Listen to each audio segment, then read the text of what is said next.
We This got year's Eagles? we got our man Reef here. He's got to leave soon. All right. So he's been around town. How long you been making music in town? Man, what's it? 2016. So, Jesus Christ, like about 13, 14 years. Yeah. So 3 or 4 years before T.O.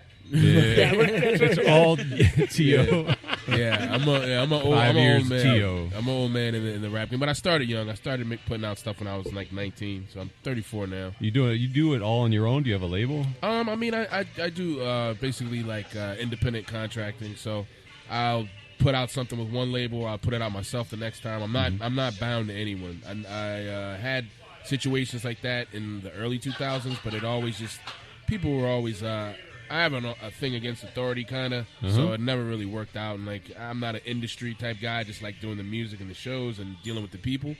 So I made sure that I never got myself in that situation again, where I'm literally, threatening people just to get what's owed to me. You know what I mean? Like, you don't need to do that if you can just figure it out on your own. And the internet helped a lot with that. And just learning the game. Well, I guess that would be my next question in terms of what the internet, the good and bad of the internet for a musician, that obviously, like you said, the good side is you can get your music out to people without a middleman. Right. But at the same time, you can't really charge for your music. Right. Well, I mean, the main product you're selling is basically free. Music is free. I mean, I feel like it's our generation's the last ones to still want to go out and buy a CD or vinyl.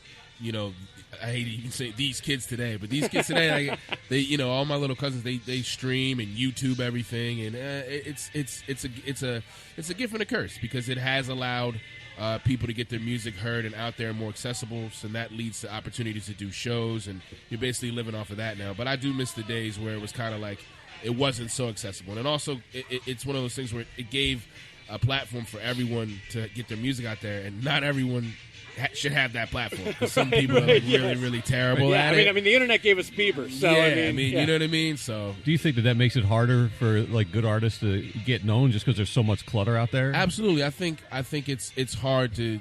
Our attention spans have been wrecked by this thing. I'm guilty of it. You know what I mean? Like, there's so much awesome music out there that I haven't heard. I'm just getting caught up on releases from a year or two ago because there's so much to consume. So I think it's one of those things where it depends on how you work it. You can either adapt or die. And I think that it's one of those things you can't sit around and complain about. The internet ruined. I mean, look, this is where we're at.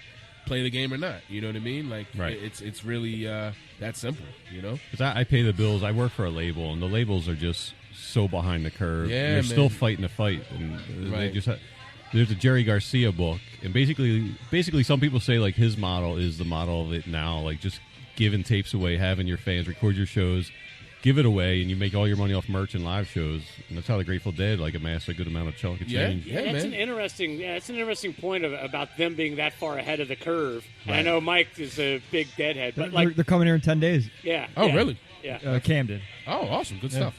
But yeah, like they were, you're right, they were ahead of the curve because their thing was our music's free, but you're going to come to our show and you're going to buy our T-shirts. And that's kind of what all music is now. Yep, I mean, for you, that's got to be it. It's got to be, you're paying me through my shows. Right. You're probably not going to the CD store and buying a CD. Right. The CD store. There is no such thing anymore. Right. Yeah, I should clarify, Jerry Garcia will not be joining them when they come. Right. Yes, they're not going to do the hologram They're not thing. doing the Tupac hologram? John Mayer's filling in for him.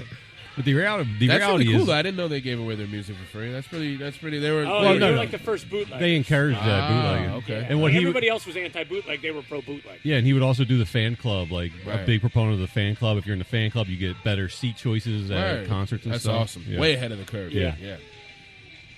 So you've played all over the world, really.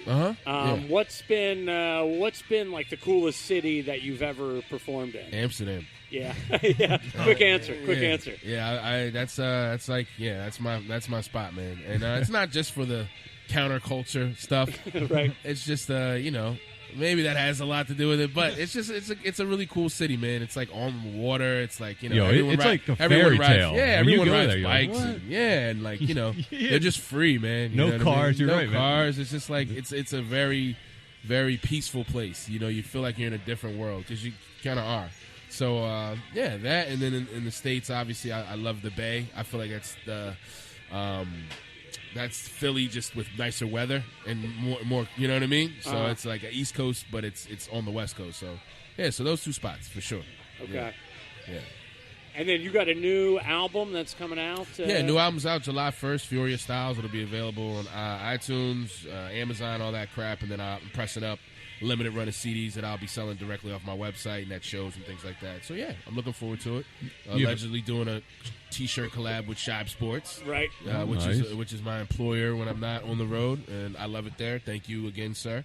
And, yeah, man, that's about it. I got 2 boys and just trying to – music and family, man, that's it. You know, well, that's a big difference now than when you started. Obviously, is the kids. Yeah. I mean, it's a huge difference. But like in terms of what your goals are, right. In terms of when you're solo and you're like, okay, and you're young and you're like, I'm going to take over the world, and then your goal becomes, okay, how am I going to take care of a family with music and sustain, and also not put all the eggs in one basket.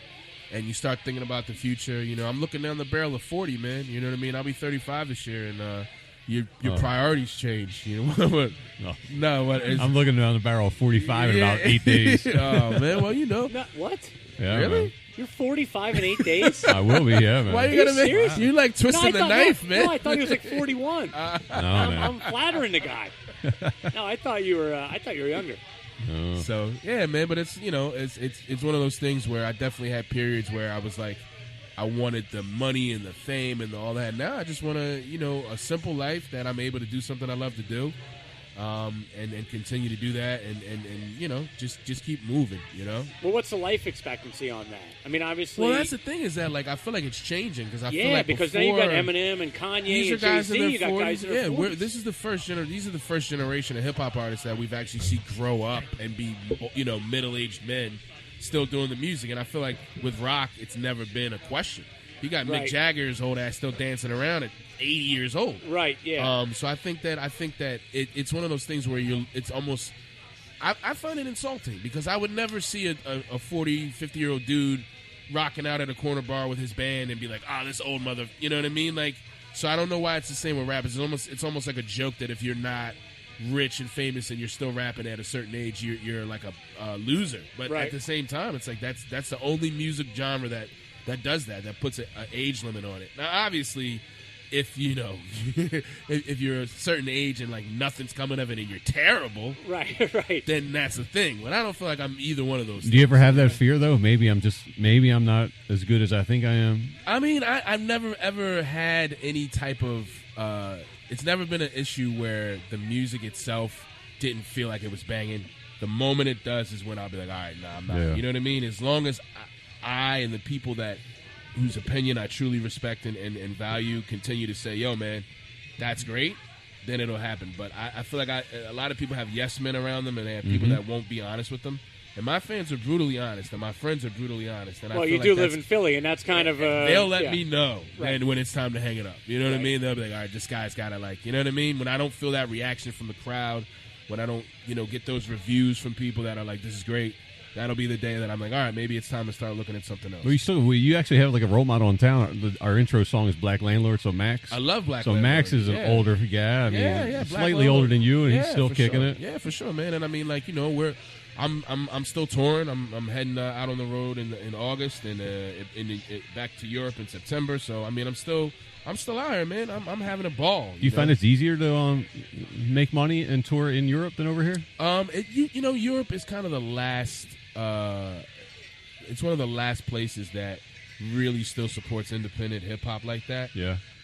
They've always been on that a little bit. It's almost the same way as it was in the 30s with jazz musicians. You have to go over there and do the same thing. So it's what's old is new and what's new is old. So it's the same type of racket. You know what I mean? Right. But it does kind of get annoying to have to go that far because you want people at home to appreciate it. But hey, man, it's good work if you can find it. You know what I mean? I'll take it. Right.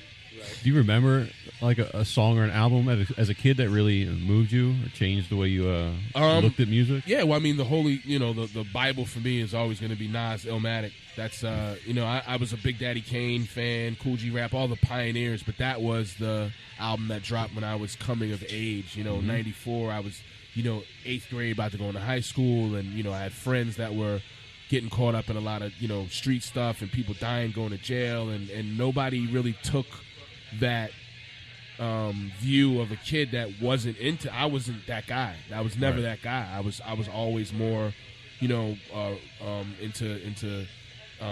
peace and love. I was, I don't want to make myself a hippie. I mean, but I wasn't into that stuff, and it wasn't too many people that were able to articulate what they were seeing going on around them, and make it sound, as painful as it was still a very beautiful struggle. Mm-hmm. It was a very real world, but it was from a standpoint of a young man coming of age. So that record for me is what really made me want to do this for real, and I still say it's the greatest rap record ever to me. So, stands the test of time for you? Oh, absolutely. Yeah, absolutely. Cool. Yeah. So give us a website. Where can people check out your music or keep up to date? I actually have the new ReefTheLostCause.com will be launching July 1st when the new record's out. In the meantime, you can check out my Bandcamp, ReefTheLostCause.bandcamp.com. Search me on iTunes. Obviously, I'm on Facebook, Twitter, all that jazz. And Reef Radio, SoundCloud.com, Reef Radio. I have my own little podcast I've been doing now for about 2 years. We have a lot of fun. Check that out as well. And I love what you guys are doing, and thanks for having me, man. I'll come back anytime and just talk jazz. You know what I mean? Yeah, Sounds absolutely. good, man. Thanks for coming by. Anytime. Yeah, cool. Thanks, buddy. Yo, where you at?